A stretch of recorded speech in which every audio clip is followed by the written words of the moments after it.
Salem, salut, moi c'est Camille. En 2015, je suis partie seule avec mes 2 enfants m'installer à Tanger, au Maroc. Et en 2021, j'ai fait l'acquisition d'un camping-car pour vivre à l'année dedans. Alors si tu souhaites embarquer avec nous dans l'aventure, abonne-toi. Salam alaikum, bonjour. Départ de Kaolack, de notre spot au bord du fleuve Saloum, on prend la route vers midi, le matin étant réservé au travail. On passe devant de nombreux villages, on traverse le fleuve Gambie et c'est au bout d'une piste, devant un petit village composé de castes traditionnelles qu'on bivouaquera pour une nuit.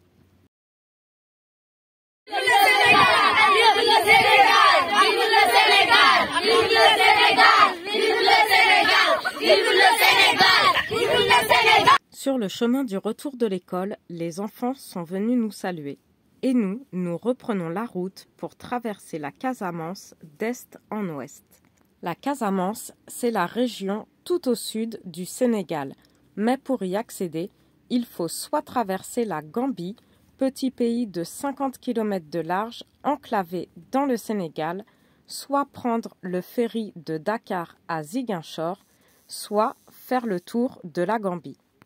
Je choisis de contourner la Gambie, en passant dans les terres, par ces beaux villages traditionnels où on s'arrête régulièrement sur notre route pour faire des courses de fruits et légumes frais, de l'eau fraîche, n'ayant pas de frigo et les températures avoisinant les 40 degrés, et on prend le temps de discuter avec les commerçants et habitants. On découvre de beaux paysages et de belles routes où traversent de nombreux singes. Et après avoir traversé le fleuve Gambie la veille, c'est maintenant le fleuve Casamance que l'on va longer jusqu'à Cap-Brousse, village avant la Guinée-Bissau, au bord de l'océan Atlantique. Mais avant de se poser au bord d'une plage, c'est au bord du fleuve Casamance que l'on trouve de magnifiques spots pour dormir ou faire de longues pauses comme ici où on passera un moment avant de refaire un peu de route en soirée. Un endroit paisible où les seuls bruits qui brisent le silence sont ceux des chants des oiseaux.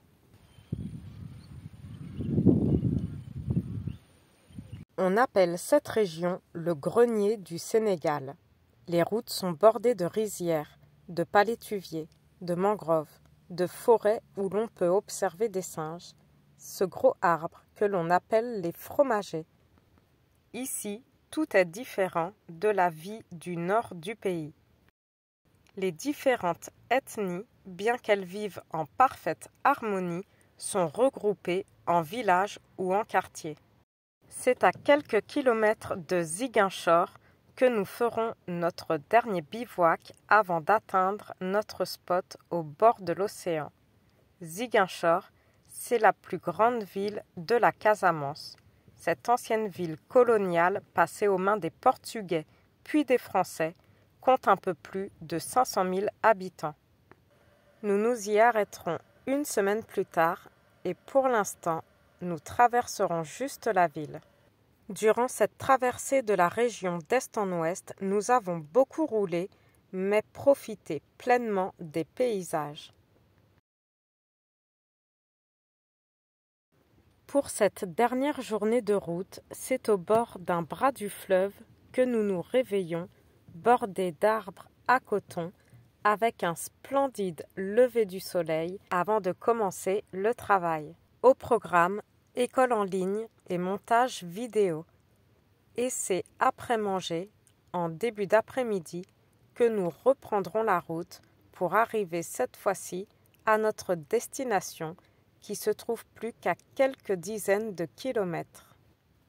L'enclavement de la Casamance entre la Gambie et la Guinée-Bissau n'a pas vraiment aidé à son développement touristique et économique, mais il a favorisé la préservation de sa culture et ses traditions qui en font aujourd'hui l'une des régions les plus authentiques du Sénégal et de l'Afrique de l'Ouest.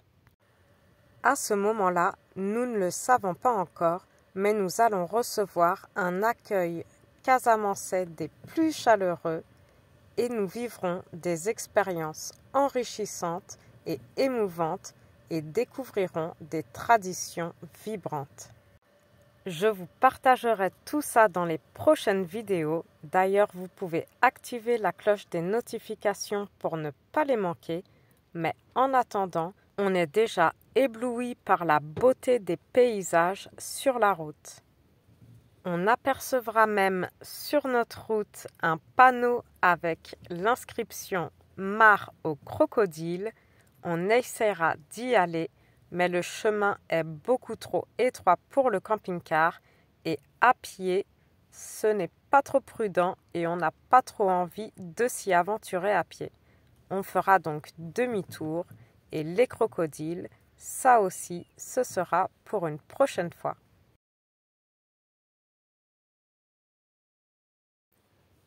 Nous sommes enfin arrivés à Cabrousse, petit village au bord de la plage. Nous avons quitté la route principale pour s'aventurer dans une piste qui devient de plus en plus étroite pour finir dans un hôtel abandonné juste au bord d'une magnifique plage qui se trouve juste en bas de cet escalier. Et nous, c'est juste en haut de cet escalier que nous sommes garés. Et nous y avons rejoint une famille que nous avons déjà rencontrée à Dakhla, au Maroc, près de Nouakchott, en Mauritanie, et à L'Assommone, au Sénégal. Ils ont 2 filles, dont une qui a le même âge que la mienne. C'est une plage paradisiaque que nous découvrons, une plage bordée de cocotiers, une plage rien que pour nous, avec une eau turquoise, enfin rien que pour nous presque, car il y a de nombreuses vaches. Nous passerons presque une semaine sur ce spot avec de nombreuses découvertes et visites en journée. On a des températures très agréables contrairement à la chaleur des terres. Ici, il y a un petit vent frais. On a environ 32-33 degrés chaque jour et pouvons profiter pleinement de la plage. Je vous laisse découvrir ce petit coin de paradis.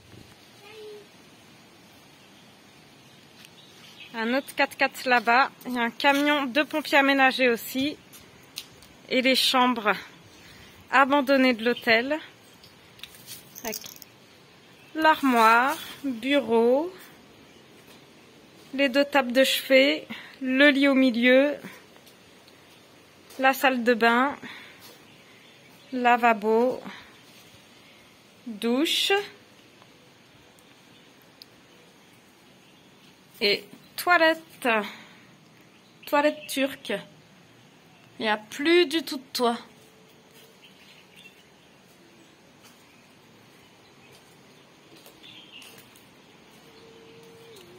Qui était direct sur la plage.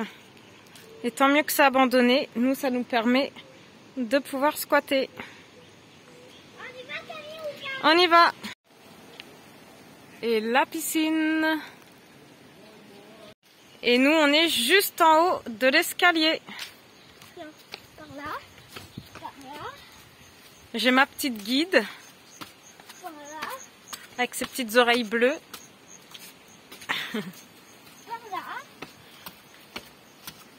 Et c'est au milieu de ces bâtiments abandonnés que nous sommes garés, là où la nature a repris ses droits.